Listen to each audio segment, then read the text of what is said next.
मित्रों, सर्दी के इस मौसम में सूरज आज अपनी संपूर्ण आभा के बीच हमारे बीच है और हमें विटामिन डी दे रहा है। सूरज का प्रकाश कितना ज़रूरी है और प्रकृति का सानिध्य मनुष्य के लिए, क्या हर प्राणी के लिए, हर वनस्पति के लिए कितना ज़रूरी है, और इस यूनिवर्स की सारी शक्तियाँ कैसे इस सृजनात्मकता को, इस क्रिएटिविटी को बना के रखती है, और कैसे मनुष्य के भीतर की अवसाद को, मनुष्य के भीतर की चिंताओं को दूर करती है। ये प्रकृति का ही कारोबार है जो हमें, कि नागार्जुन कहते हैं ना कि कई दिनों तक चूल्हा रोया चक्की रही उदास, और कई दिनों तक कानी कुतिया सोई उसके पास, कई दिनों तक लगी भीत पर चिपकलियों की गश्त, और कई दिनों तक चूहों की भी हालत रही शिकस्त। तो यही स्थिति है कि सूरज बहुत दिनों के बाद नहीं आ रहा है। पूरा धुंध ही धुंध छाया हुआ है, सब तरफ ठंड ही ठंड है, और ठंड इतनी है कि सूरज के दर्शन नहीं हो रहे हैं, और धुंध इतनी है कि आप 10 कदम आगे कुछ भी देख नहीं पा रहे हैं। तो ये प्रकृति का कारोबार है। फिर कोई कहता है ना कि दाने आए घर के अंदर कई दिनों के बाद, और चमक उठी घर भर की आंखें कई दिनों के बाद। तो ये कई दिनों के बाद सूरज ने फिर से हमारी आंखें चमकाई है और फिर से हमें प्रकाश दिया है।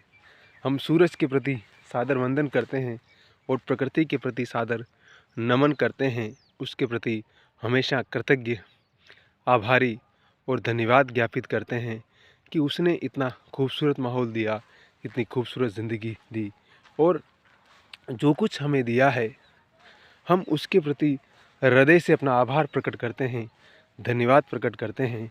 और हम इसको निरंतर अच्छा कैसे कर सकते हैं, कैसे बेहतर कर सकते हैं, उसी के प्रति कृतज्ञ होते हुए, हार्ड वर्क करते हुए आगे बढ़ सकते हैं या बढ़ना चाहते हैं। और यही हमारा ध्येय है और यही हमारा कर्म है। क्योंकि जीवन की आपाधापी के बीच, शुक्ल जी कहते हैं ना, कविता क्या है निबंध में, कि हमारे मन में न जाने कितने ऊपर की परतें बन जाती है कि हम हमारी अंदर की जो वास्तविक भाव है उसको महसूस ही नहीं कर पाते हैं। क्योंकि जीवन के व्यापार, ईर्ष्या, द्वेष, घृणा न जाने हमारे अंदर हर दिन कहीं न कहीं से भरती रहती है। और जब वो भरती रहती है तो उसका परिणाम होता है कि हम बाकी सारी चीज़ों को चाह कर भी, न चाह कर भी भूलते चलते हैं, और हम अपने भीतर न जाने कितना कलुष पैदा कर देते हैं।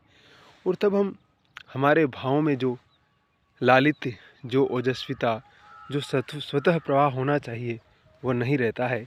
और फिर हम कहते हैं कि हम कुछ महसूस नहीं कर पा रहे हैं, हम जीवन में आनंद नहीं ले पा रहे हैं, जीवन में सुकून नहीं है। तो उसके पीछे यही कारण है। इसलिए हमें इस दुनियादारी के व्यापार में न फंसते हुए हमें अपने भीतर के भावों को, हृदय की आवाज़ को सुनना बहुत ज़रूरी है।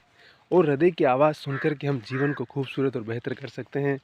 तो हंसते रहिए, मुस्कुराते रहिए और मस्त रहिए और आबाद रहिए, और रुकिए मत, चलते रहिए। जीवन एक संघर्ष है, हर किसी को चुनौतियों का सामना करना पड़ता है, और चुनौतियाँ ही हमें निर्मित करती है।